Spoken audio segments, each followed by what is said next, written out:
որպեսզի դուք հիմա Հիմա դուք շատ կոնկրետ արդեն վաղար շաբաթ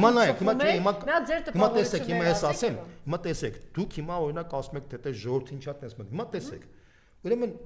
որպեսզի դուք ես ապացուցեմ, որ ժողովրդի մեծ մասը ոչ թե հիմա, այլ նախկինում էլ արդեն չէր վստահում Նիկոլ Փաշինյանին։ Բերեմ մի քանի օրինակներ։ Ուրեմն Սյունիքի տեղական բանը ընտրություններում բոլորը հաղթել են Նիկոլին։ Բոլորը հաղթեցին իրան, ինքը բոլորը գրական գործեր բացեց։ Հիշում եք։ Ճիշտ է։ Վանաձորում երրորդ քաղաքն է երկրի։ Ինքը պարտվեց, հաղթող բանը քաղաքը գրական գործ բացեց։ Շարունակեմ մի րոպե։ Մասիսում։ Այո։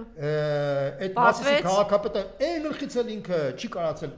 ընդդիմադիր տեխնացիոն, հիմա վերջերս արդեն քրական գործ բացեց։ Հիշում ես։ Այո։ Գյումրին երկրորդ մայրաքաղաքն է, հայրաքաղաքն է Հայաստանում։ Խայտարակ պարտություն Նիկոլից։ Հսկայական ռեսուրսներ օգտագործելով։ Փարաքյարում պարտություն կրեց։ Փարաքյարում այսինքն Արարատյան դաշտավարում պարտություն կրեց։ Սպիտակ Ալավերդի այդ բոլոր տեղերում Ալավերդիում պարտություն կրեց, մանիպուլյացիայով փոխեց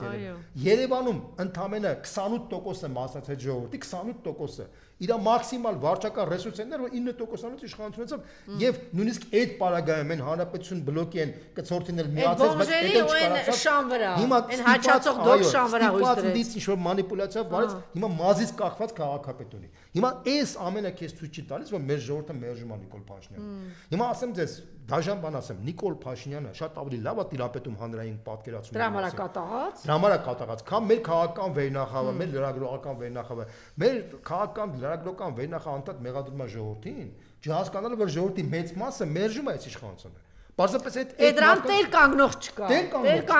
այո այսինքն Նիկոլին հաղթողների ժողովրդին իրական տեր կանգնող ընդդիմություն եւ քաղաքական ուժ չկա Այդ եմ ասում հիմա ինչ եղավ վաղար շաբաթում իր ԿՊԱ-ական քաղաքապետը մխրճվեց ինչ որ քրեական բաների մեջ տեյքը տեսնել որ վաղար շաբաթում իր վարկանիշը խայտարակ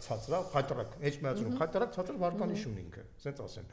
Ինչ արեց ինքը ես ուղղակի վերլուծեմ այդ Ռոջան որ դուք պատկերացնեք 5000-անից էլ Հիմա այդ հիմա այդ եմ ուզում ասեմ տեսեք վաղար շաբաթում ինչ կատարեց ինքը ուրեմն 21 թվականի ընտրությունների ժամանակ Խոյ համայնքը որը 17 գյուղից է բաղկացած եւ վաղար շաբաթը Իսմեածին քաղաքը որ առանձին է իրար հետ միասին ունեցել է 65000 ընտրող ոսկի հատի հետ միասին 65000 ընտրող ունեցել Հիմա Ինքը փաստացի տեսնելով որ գալիք ինքը տեսնելով որ Գյումրիում պարտվել է, Վանաձորում պարտվել է, Ալավերդիում պարտվել է, Սյունիքում պարտվել է, բայց իր թիմը ասում է շեֆ, բայց որ դուք սաղ պարտվել եք եւ վաղը մյուս օրը 26 թվականին էլ եք պարտվելու։ Իրան պետք է մի հատ տեղ, որտեղ ինքը հաջողություն արձանագրի, որպես այդ հաջողությունով ինքը ցույց տա գոնե իր թիմին, որ ինքը շանս ունի 26 թվականին